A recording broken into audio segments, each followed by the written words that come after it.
MP साहब press वार्ता बुलाई थी, क्या मामला है, किस मामले को लेकर प्रेस वार्ता? प्रेस वार्ता नहीं बुलाई थी मैंने, तो प्रेस वार्ता कब बुलाई थी? मैं तो आपसे रूबरू हो रहा हूँ, मिल रहा हूँ, आपसे ज्ञान लेता हूँ, फिर उसको अपने जीवन में उतारता हूँ, समझता हूँ। मैंने चुनाव के संबंध में बात की आप लोगों से, वो ये कि आपकी जिज्ञासा रहती है, सब अलग अलग पूछते तो मगर इकट्ठा पूछ लेंगे, तो जो आपको पूछना पूछ लो। अच्छा, अभी आपने जिक्र किया धन बल और डिजिटल का, किस तरह से दुरुपयोग बता रहे हैं आप, किस तरह से इन चीज़ों का दुरुपयोग? देखिए, कुछ लोग धन बांट रहे हैं। 11 आदमी जो सूची बनी है वो पैसा बांटना उन्होंने शुरू कर दिया, और पैसा 2 तरह से बांट रहे। जहाँ उन्हें लगता है कि वोट हमें मिल जाएंगे उसका, नहीं तो ये कहते हैं कि भाई वोट के दिन झगड़ा करना ताकि पोल कम हो, विशेषकर मुस्लिम समाज का, ठाकुर समाज का, गुर्जर समाज का, ब्राह्मण समाज का जो हमें वोट दे रहा है, दूसरा जाट समाज का, दूसरा तीसरा ये है कि वोट कहीं ट्रांसफर करा दो दूसरी जगह, जिनका उन्हें यह है कि वो तो उन्हें तो वोट देंगे नहीं कि तुम दूसरे कैंडिडेट को वोट दे दो। इस तरह 3 तरीके से पैसा बांट रहे। अफसोस तो ये है कि जिनके घर शीशे के होते हैं वो दूसरे पर डला नहीं फेंका करते, पत्थर नहीं फेंका करते। मैं ऐसे उद्योगपतियों को भी जानता हूँ, दो आदमी हैं, 2 या 3, एक बड़े ठेकेदार हैं, 1-2 उद्योग। वो ये भूल गए कि इस हिंदुस्तान के संविधान में हर आदमी को शिकायत का अधिकार है। चुनाव बाद इतनी जांच होगी, इतनी जांच कराऊंगा कि इंडस्ट्री चला, मैं इरेगुलरिटी करने भूल जाऊंगा। और हम तो कानून के दायरे के अंतर्गत करेंगे जो कर सकते हैं, वो कानून तोड़ कर रहे हैं। उनसे मेरा अनुरोध, अपना उद्योग चलावे, पार्टी ना बढ़े, वोट किसी की दे, किसी के लिए वोट मांगे, पर पैसे का बांटने का काम ना करें। नहीं, जितना नंबर 2 का पैसा है, हमें जानकारी है 15 साल पहले क्या स्थिति थी, आज क्या स्थिति है। जो नंबर 2 का पैसा है, जो लोगों को वेज बोर्ड और फलाना पोल्यूशन GST 10 तरह के काम है, वो सब पटल पर आ जाएंगे। एक तो उनसे भी हमारा विनम्र अनुरोध है, हम तो अनुरोध कर रहे हैं। दूसरी स्थिति ये है, ये तो आपको धनबल बता दिया, सत्ता का कई थानेदारों ने काम शुरू कर दिया।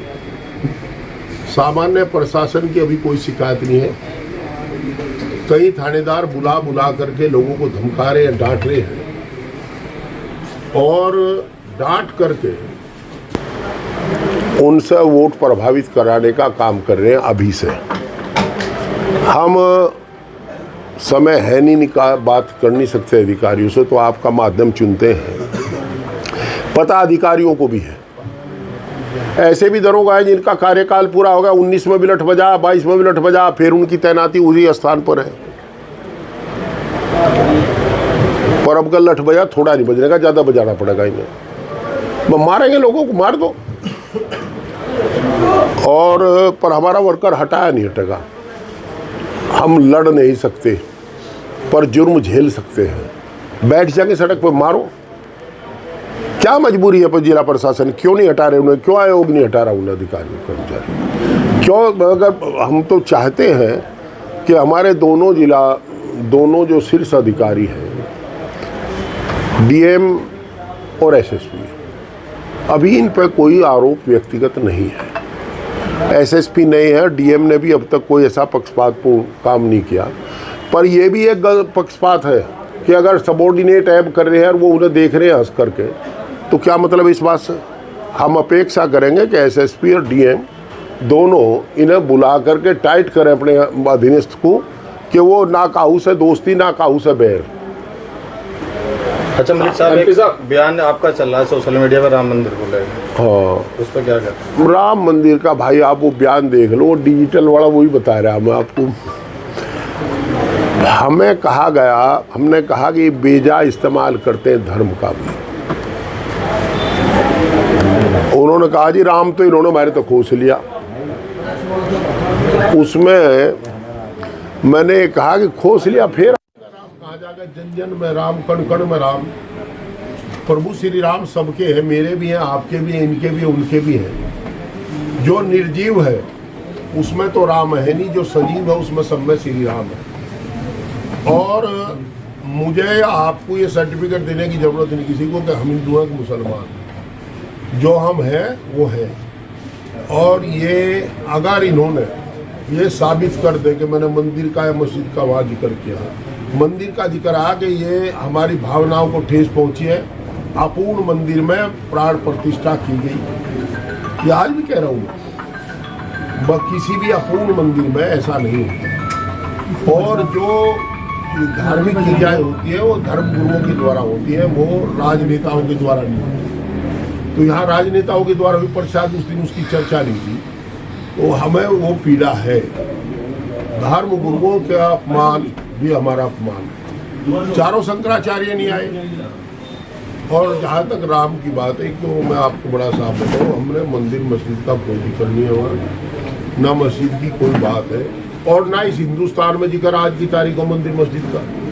ये तो हो लिया काम, माननीय सर्वोच्च न्यायालय के फैसले के बाद किसी ने चर्चा ही नहीं की। अब मैं ऐसा थोड़ा ही हूँ कि संविधान की शपथ खाऊं, शपथ लूँ कि मैं सबको एक संविधान का पालन करूंगा, एक समान समझूंगा, लोगों को क्या बता दूं। मैं ऐसा नहीं कर सकता। एमपी साहब, दो एमपी का अभियान भी चलाया जा रहा है कि मुस्लिम महिला जो बुरखे में होगी ना, फर्जी वोट नहीं डालने दिया जाएगा। उसके लिए टीम का भी गठन किया जा रहा है भाजपा का, उसके लिए क्या 11 लोगों की टीम गठित की। ऐसा है, ये तो सवाल आप आयोग से करो, चुनाव आयोग करा रहा है या भाजपा करा रही है। जो उनकी बूथ में टीम घुसेगी, एजेंट के अलावा कोई टीम घुसेगी, उसे प्रशासन रोकेगा। हम तो बार बार आशंका व्यक्त कर रहे हैं, ये किसी, देखो फर्जी तो हमें जरूरत ही नहीं, असली गिरजा बाबा भाई वो तो भाई। तो आज की तारीख में जनता सत्ता का चुनाव है, जनता 2.5 लाख वोट आ गए। अब कल को क्या होंगे नहीं पता, मैं कोई भविष्यवक्ता नहीं हूँ, पर वर्तमान को जानता हूँ। एमपी साहब, जिन उद्योगपतियों के नाम आप बता रहे हैं, उनके नाम भी सार्वजनिक कर दो, जिनकी बात बता रहे हैं। नाम नहीं मैं ले रहा, मैं समझने वाला समझ गया, जो ना समझे सो नाड़ी है, वो खुद समझ जाएंगे। और मुझे पता कल के बाद करेंगे नहीं, अगर करेंगे मेरी बड़ी साफ बात है, जो हम पे हमला करेगा, हम देखो पैसे तो हम नहीं बांट सकते, पर यार लेखनी मेरे पास है, दिमाग मेरे पास है, कागज मेरे पास है। हम कल परसों से ही चुनाव तक हम पी जाएंगे। चुनाव के बाद एक एक उसकी कानून के दायरे में काम करने की हिदायत सरकार से दिलवाओगे, इसी सरकार से दिलवाओगे। चुनाव के बाद हमारी सरकार बन जाएगी तो उससे दिलवाएंगे। हम कोई धमकी नहीं दे रहे, हम ये कह रहे हैं कि वो जो कानून खुद तोड़ते, मेरे शब्दों पर गौर करो, जो कांच के घर में, शीशे के घर में रहते हैं, वो दूसरे पर पत्थर नहीं फेंका करते। मलिक साहब, आपकी सरकार बनेगी, मोदी जो कह रहे हैं 400 पार। अब मोदी जी अगर 800 पार कह दे, 1600 पार कह दे, मैं स्टे लूँगा सुप्रीम कोर्ट से। एक तो 4000 पार भी बता रहे हैं, यही भी कर सके 4000 पार। नीतीश कुमार ने कहा बिहार के मुख्यमंत्री के 4000 पार भी इस बार। वह नीतीश कुमार को जितना दिलवाई है, कुछ ऐसे यंत्र है जो दिखा दें तो नीतीश जी उसी डाल बोलने लगे। अब वह नीतीश जी विद्वान आदमी हमारे साथ के ही है, हमारे से बहुत सीनियर नहीं है, मुख्यमंत्री कई बार है नहीं, पर जनता दल में साथ ही है। ठीक है।